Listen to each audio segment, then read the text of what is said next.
Hello, my name is Jennifer Gouge, and this is my presentation for a DNP project submitted to the faculty of the Catherine McCulley School of Nursing in partial fulfillment of the requirements for the degree of Doctor of Nursing Practice, titled Decreasing Antibiotic Prescribing in Urgent Care Patients with Acute Upper Respiratory Infections. My chair is Dr. Davis Graham, second reader is Dr. Rita Wunderlich, and my community person is Tamara Graybill.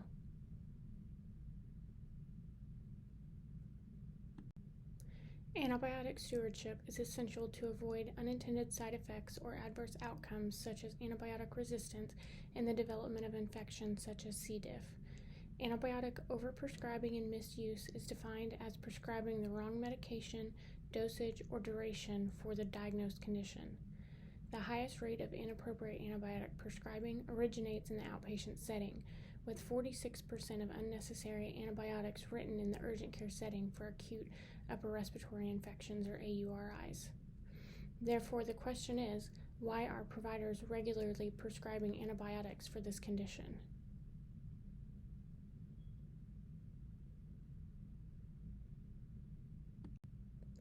Upward of 30% of antibiotic prescriptions given for AURIs are unnecessary. AURIs are common among adults and occur 1 to 2 times per year.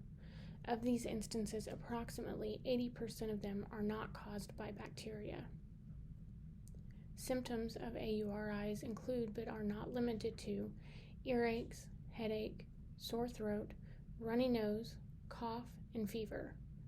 AURIs are the most common cause of missing school and work. AURIs are typically self-limited and can be treated with over-the-counter medications with or without a visit to a provider. However, these visits account for most outpatient visits to primary care and urgent care.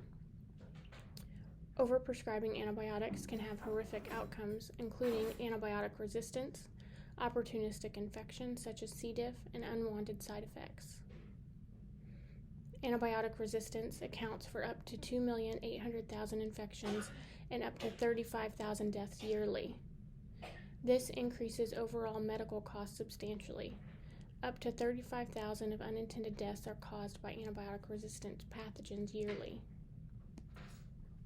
Provider diagnostic uncertainty, patient pressure, and fear of patient complaints contribute to overprescribing.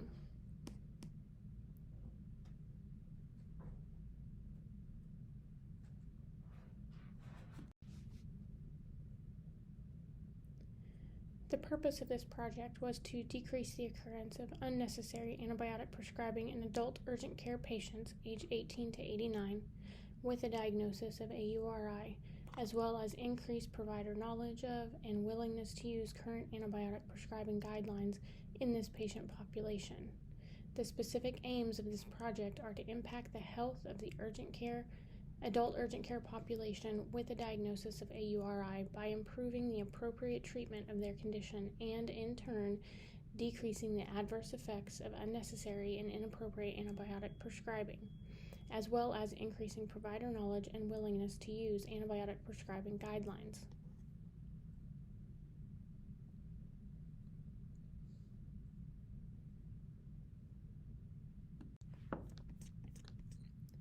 The 10 articles that were reviewed and found to be relevant were evaluated for similar themes and were listed as follows: recommended guidelines, barriers to practice, interventions, and reported results. These themes were identified and chosen because they provide the most support for the scholarly project. The goal of the literature review was to find supporting documentation for the proposed problem and implementation of the proposed intervention in this project. In the selected patient population, recommended treatment guidelines for AURIs included symptomatic treatment and did not recommend antibiotic therapy. Symptomatic treatment includes over-the-counter medications and remedies to alleviate the most uncomfortable symptoms such as cough, congestion, headache, and sore throat. Additional recommendations include watchful waiting prescriptions. This involves providing an antibiotic prescription to the patient. However, they are instructed to wait 72 hours for symptom improvement before filling the antibiotic and initiating therapy. Barriers affecting the overprescribing of antibiotics in adult patients with AURIs were found to be vast and not as straightforward as one might anticipate. These barriers included patient expectation, diagnostic uncertainty, fear of misdiagnosing a disease process, provider overconfidence, provider demographics, provider education on current guidelines, patient and provider belief that adverse effects of unnecessary antibiotic therapy are negligible, lack of evidence for recommendations of appropriate symptomatic treatments, lack of time for patient education, and fear of poor patient reviews. Patient expectation, lack of belief in significant adverse effects of antibiotics, and poor patient reviews were listed across several articles. In an ever-changing world where medical services are reimbursed based on patient satisfaction rather than services rendered, it has become more important for providers to manage patient expectations while attempting to follow evidence-based guidelines and treat patient illnesses efficiently. These factors affect the current treating provider and any future providers treating any recurrent illnesses because this sets a precedence for patients' expectations for appropriate care. If patients are provided an antibiotic prescription for an AURI that is viral in etiology, they will likely improve but will most likely be related to time passing and the body's natural defenses rather than antibiotic administration. Therefore, this creates a belief that they will require antibiotics for future viral illnesses. Diagnostic uncertainty and fear of misdiagnosis are additional barriers that may prevent appropriate care for this patient population. While most viral illnesses are self-limited and will resolve without specific intervention, there is always a chance of misdiagnosis and the patient's symptoms being caused by a more serious bacterial pathogen. Providers need to maintain knowledge of current standards, diagnostic criteria, guidelines, epidemiology, etiology, and treatment recommendations, as well as when they change to provide the most appropriate care for this disease process. Another identified barrier was provider overconfidence in their evaluation and diagnosis. For instance, it is thought by a large number of patients and providers that a productive cough of purulent sputum is more consistent with bacterial etiology.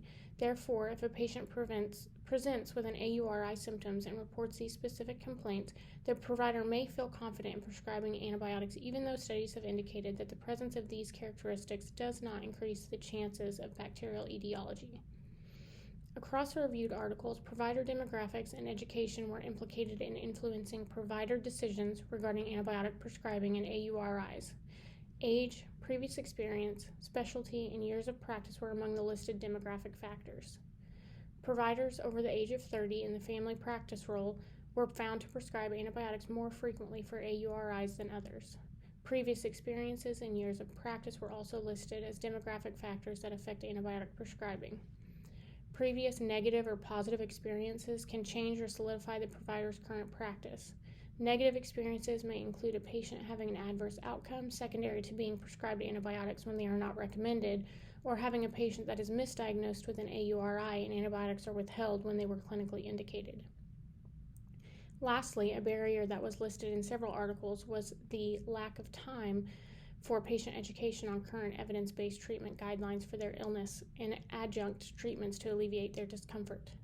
Additionally, evidence is lacking to support symptomatic treatment recommendations for these symptoms of AURIs. Time is a significant limiting factor for providers and staff across all areas of healthcare. Without proper education for patients and providers regarding diagnostic standards and treatment recommendations, including prescription and over-the-counter remedies, appropriate and effective care cannot be accomplished and can lead to negative patient outcome. Within the articles, there were reviewed interventions that were implemented, included provider education on current treatment guidelines with individual feedback and clinical prediction rule system to assist in accurate diagnosis.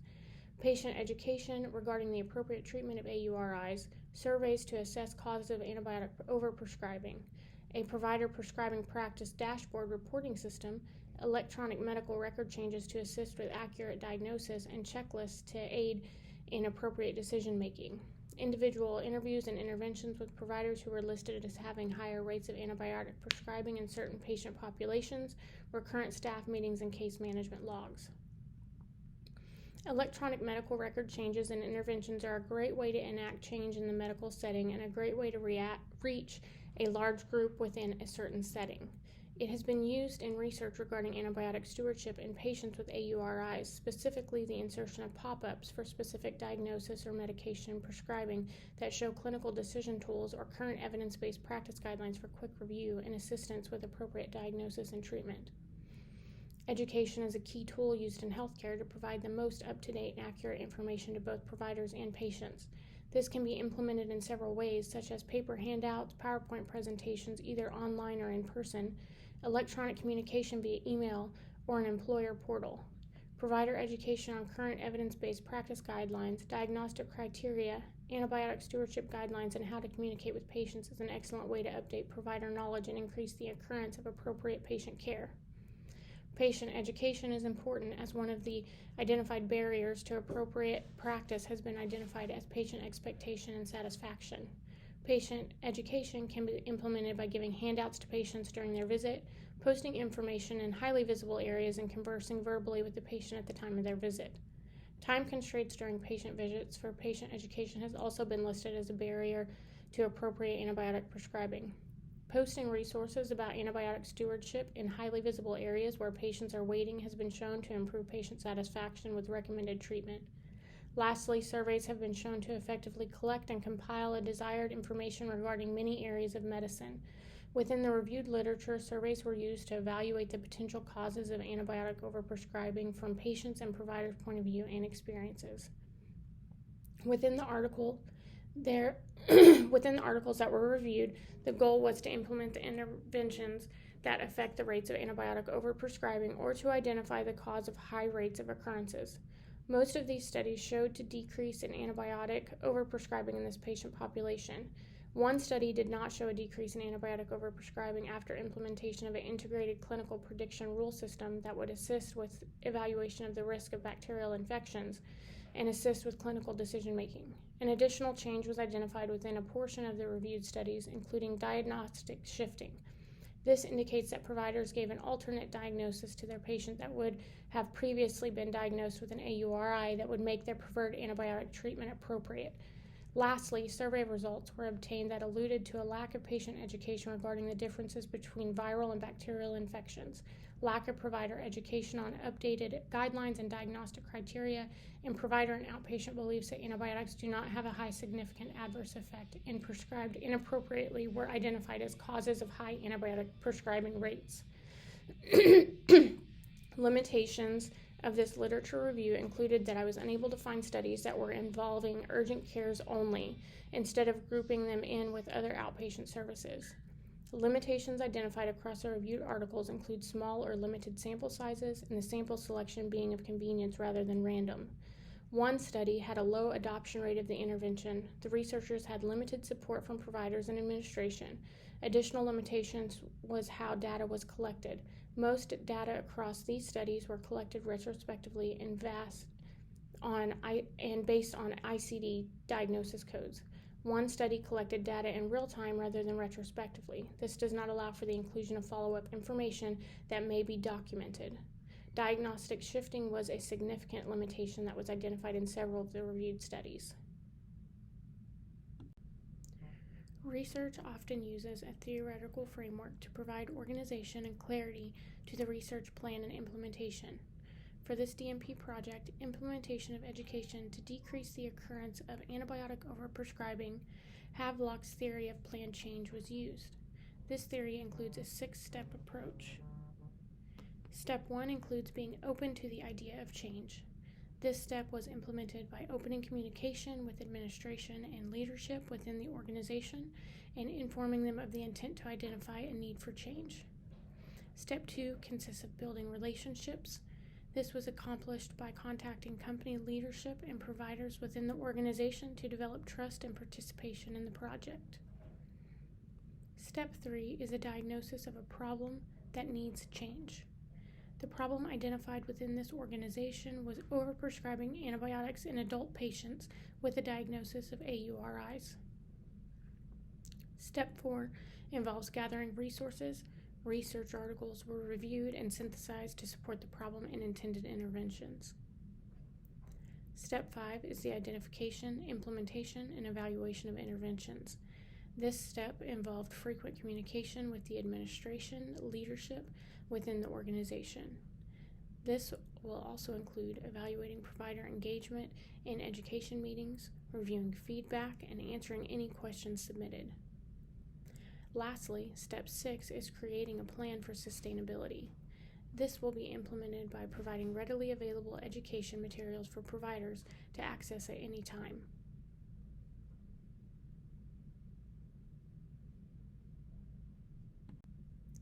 This DMP project is a quality improvement project using quantitative data to establish whether the implementation of the toolkit from the AHRQ is clinically and statistically significant.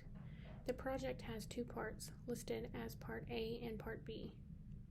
The location for the QI project was within an urgent care company located in the Midwest region of the United States. The intervention for this DMP project included an educational toolkit acquired from the AHRQ on appropriate antibiotic prescribing and how to communicate with patients and families diagnosed with AURIs. This was provided in a mandatory Zoom meeting to providers of a selected site. For Part A of this study, evaluation of the effectiveness of the intervention was measured using Qualtrics Survey Generator. The sample for this part includes the providers employed at the selected urgent care. A 5-point Likert survey was administered and total scores were collected. These scores were then compared before and after the intervention was complete.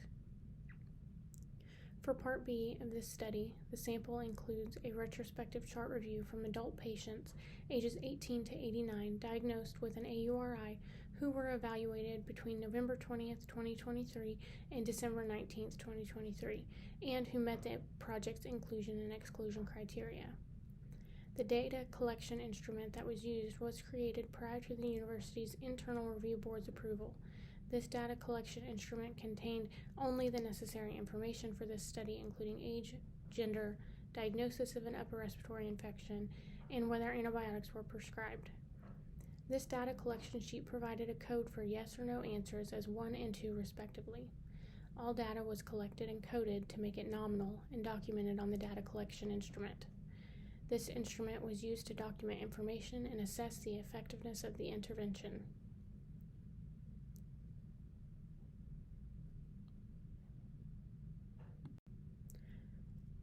All data collected was given a numeric code to make all data quantitative.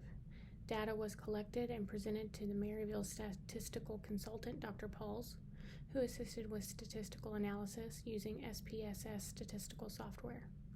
This project uses pre- and post-intervention data collection to evaluate using a quantitative design to evaluate two areas.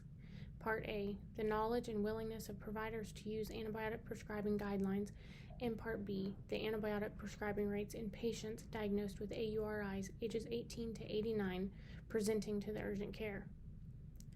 For Part A of this project, a 5-point Likert scale survey was used to evaluate provider knowledge and willingness to use antibiotic prescribing guidelines. A Mann-Whitney U test was performed to compare survey results before and after the intervention. A sample size of 42 was needed to achieve an effect of 0.5, a significance of 0.5, and a power of 0.8. The sample size for this part of the study exceeded the required sample size.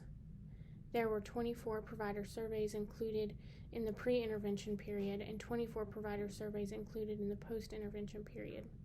The Mann-Whitney U test indicated that there were no statistical significance between provider survey scores before and after the implementation of the intervention.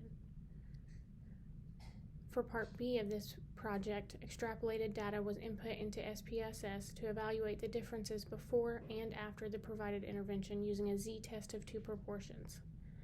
160 charts were included in this study, which was greater than the required 154 charts needed to provide the desired effect of 0.6 to 0.4, significance of 0.05, and power of 0.8.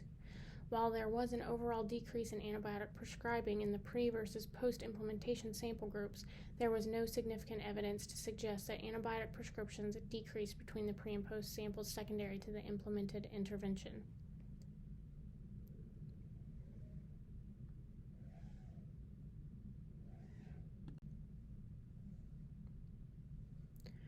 For Part A of this project, there were no statistically significant changes in survey scores to indicate a change in provider knowledge of or willingness to use antibiotic prescribing guidelines. For Part B of this project, while there was a decrease in antibiotic prescriptions in the sample population, these findings were not found to be statistically significant.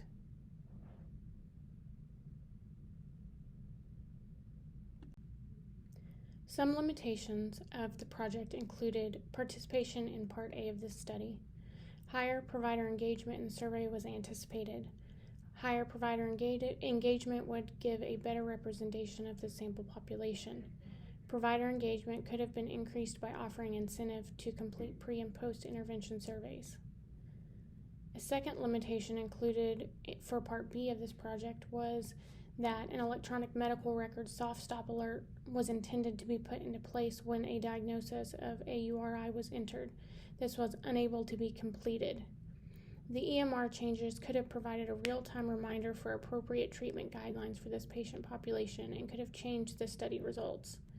Additionally, a more interactive presentation could have been presented, and a post-presentation questionnaire might have improved provider engagement in the presentation.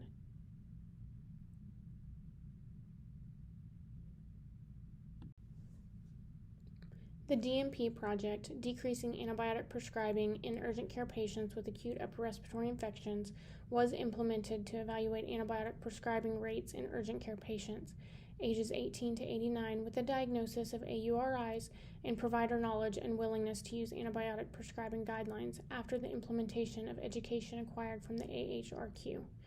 After implementing this intervention, it was found that the intervention was not statistically significant in changing antibiotic prescribing rates or provider knowledge and willingness to use antibiotic prescribing guidelines in the selected sample. Further intervention and research are indicated to find an intervention that can impact antibiotic overprescribing in this patient population.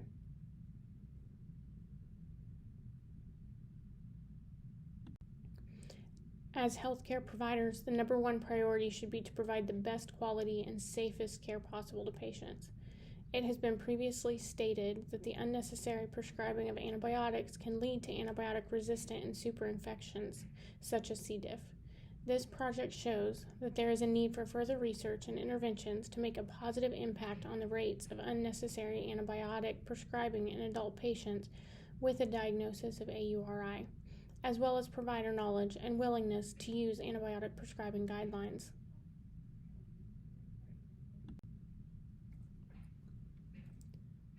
Although the findings from this project showed the intervention was not statistically significant in changing the rates of antibiotic prescribing or changing provider knowledge and willingness to use antibiotic prescribing guidelines, it does give insight into what can be done to impact unnecessary antibiotic prescribing in adult urgent care patients with a diagnosis of AURIs. Insight from this project includes that it will take more than education to positively impact the rates of unnecessary antibiotic prescribing. Additional interventions, such as EMR pop-ups and individual provider dashboard results, have been shown to impact antibiotic prescribing rates in other studies. Additional research is needed to evaluate the effects of other interventions on antibiotic prescribing rates on this patient population.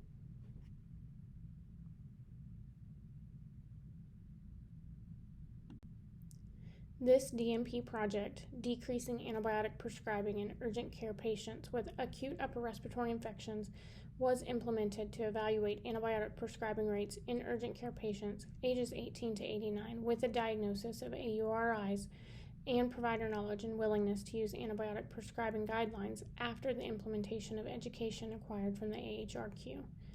After implementing this intervention, it was found that the intervention was not statistically significant in changing antibiotic prescribing rates or provider knowledge and willingness to use antibiotic prescribing guidelines in this patient population.